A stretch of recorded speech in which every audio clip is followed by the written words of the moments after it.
High, আমরা অ্যানিসোলের আগের দিন ইলেকট্রোফিলিক অ্যারোমেটিক সাবস্টিটিউশন পড়লাম, সেখানে ব্রোমিনেশন পড়েছি এবং তোমাদেরকে বলেছি যে অ্যানিসোল হচ্ছে অর্থোপ্যারা ডাইরেকশন করবে এবং অর্থোপ্যারা পজিশনে কিন্তু ইলেকট্রোফিলিক সাবস্টিটিউশন হবে। অর্থ এবং প্যারা পজিশনে কিন্তু ইলেকট্রোফিলিক অ্যারোমেটিক সাবস্টিটিউশন হবে।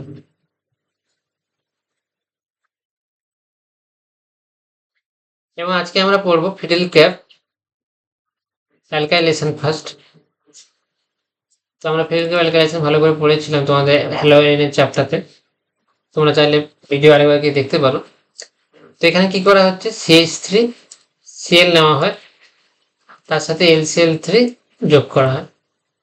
এর ফলে এখানে CH3 একটা ডেল্টা প্লাস পোলারাইজেশন হয় এবং Cl মাইনাস অ্যালুমিনিয়ামের সাথে কোঅর্ডিনেট করে, তার জন্য ডেল্টা মাইনাস হয়ে যায়। আর বেঞ্জিন কি করে, এই মানে বেঞ্জিন বলতে ওএমই গ্রুপ তার অর্থ পজিশনের যে মাধ্যমে কি করে CH3 কে অ্যাটাক করে, CH3 প্লাস। এর ফলে ফিডেল ক্যাপ অ্যালকাইলেশনে অর্থ এবং প্লাস প্যারা, অর্থ এবং প্যারা পজিশনে কিন্তু প্রোডাক্ট তৈরি হয় মিথাইলেশন। এটা এখানে অ্যালকাইলেশন হচ্ছে, এখানে CH3 Cl নেওয়া হয়েছে, তার মিথাইলেশন হয়েছে। তো সবসময় প্যারা প্রোডাক্টটা হবে মেজর প্রোডাক্ট, প্যারা মেজর। বুঝতে পারলে? তোমাদের দেখো জি 2021 একটা প্রশ্ন করেছে, ফিডেল ক্যাপ alkylation of anisole mainly gives para meta methyl anisole, para methyl anisole, benzene এবং টলুইন। বেনজিন টলুইন কোনো ব্যাপার নেই, অ্যালকাইলেশন করা হচ্ছে মানে অ্যানিসোল থেকে অ্যানিসোলই তৈরি থাকবে, আর প্যারামিথাইল হবে, তার জন্য এখানে বি হবে রাইট অ্যান্সার। আর ফিডেল ক্যাপ অ্যাসাইলেশনে কি করা হয়, ফিডেল ক্যাপ অ্যাসাইলেশন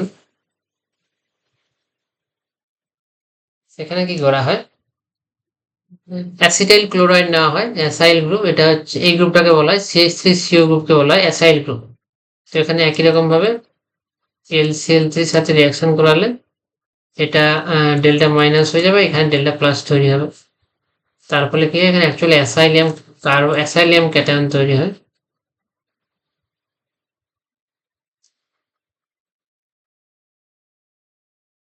এখান থেকে অ্যাসাইলিয়াম ক্যাটায়ন তৈরি হয়।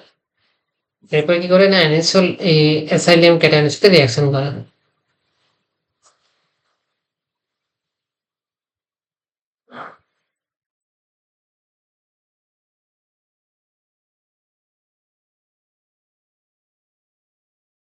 তো কি করে, ইলেকট্রন ডোনেট করবে, এখানে ডবল বন্ড করবে, এটা এখানে বন্ড করবে।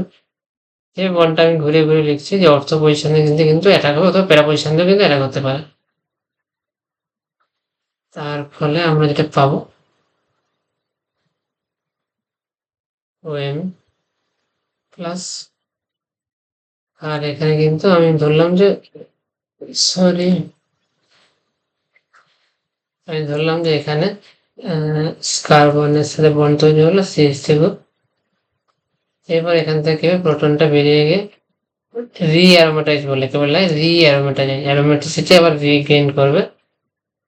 তো এটা হচ্ছে আমাদের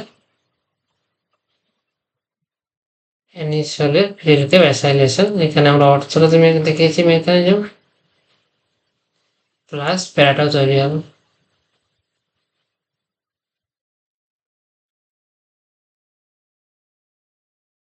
তো এইভাবে কিন্তু প্যারা এবং অর্থ বিপ্লব তৈরি হয়। তোমার দেখো জি নিট 2020 একটা প্রশ্ন দিয়েছে যে acylation of anisole CH3COCl mainly gives, একই রকম ভাবে প্যারা সবসময় মিডিয়াম প্রোডাক্ট হবে, সেটাই তোমাদেরকে বারবার জিজ্ঞাসা করা হচ্ছে।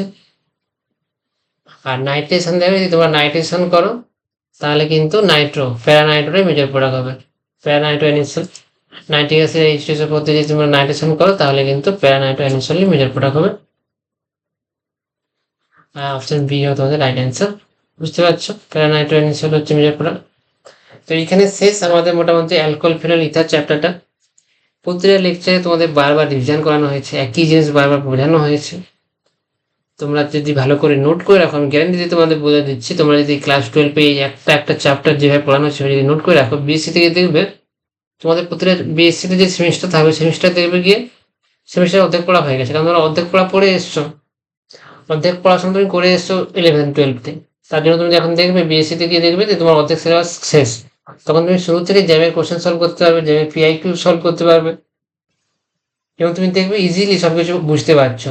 এখন থেকে যদি তুমি ভালো করে প্রত্যেকটা ক্লাসে ভালো করে যদি নোট করো যেভাবে বোঝানো হচ্ছে, electron flow, resonance, stability, SN1 SN2, elimination, electrophilic substitution, aromatic nucleophilic substitution, দেখবে অর্ধেক পড়া হয়ে গেছে। তো চেষ্টা করবে সবসময় ক্লাসগুলো মন দিয়ে শোনার, প্রতিটা কথা ওয়ার্ড টু ওয়ার্ড খাতায় নোট করা এবং প্রতিটা রিয়াকশন, প্রতিটা স্কিম ড্র করা, নিজে থেকে আরেকবার প্র্যাকটিস করা, তাহলে তুমি কেমিস্ট্রি শিখবে।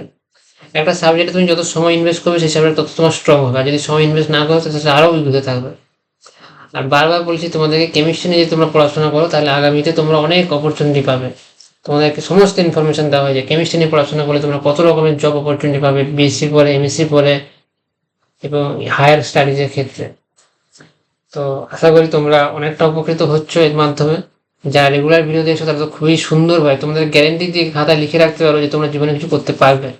যারা রেগুলার ভিডিও দেখছো এবং রেগুলার কোশ্চেন জিজ্ঞাসা করছো এবং কোশ্চেন প্র্যাকটিস করছো, তারা জীবনে কিছু করবে এটা গ্যারেন্টি দিয়ে লিখে রাখো খাতায়। আর যারা করছো না তাদের ভবিষ্যৎ খুবই চিন্তামূলক।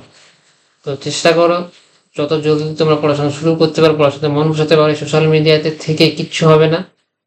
তোমরা সোশ্যাল মিডিয়াতে থেকে শুধু কেরিয়ারগুলো নষ্ট করছো। যে সমস্ত মেয়েদের পিছনে ছুটে এবার সময় নষ্ট করছো, একদিন গিয়ে দেখবে তারা জীবনে কিছুই করতে পারেনি, তারা আগে বাসন মাজছে, থালা ধুচ্ছে, এইভাবে তাদের জীবন চলে যাচ্ছে।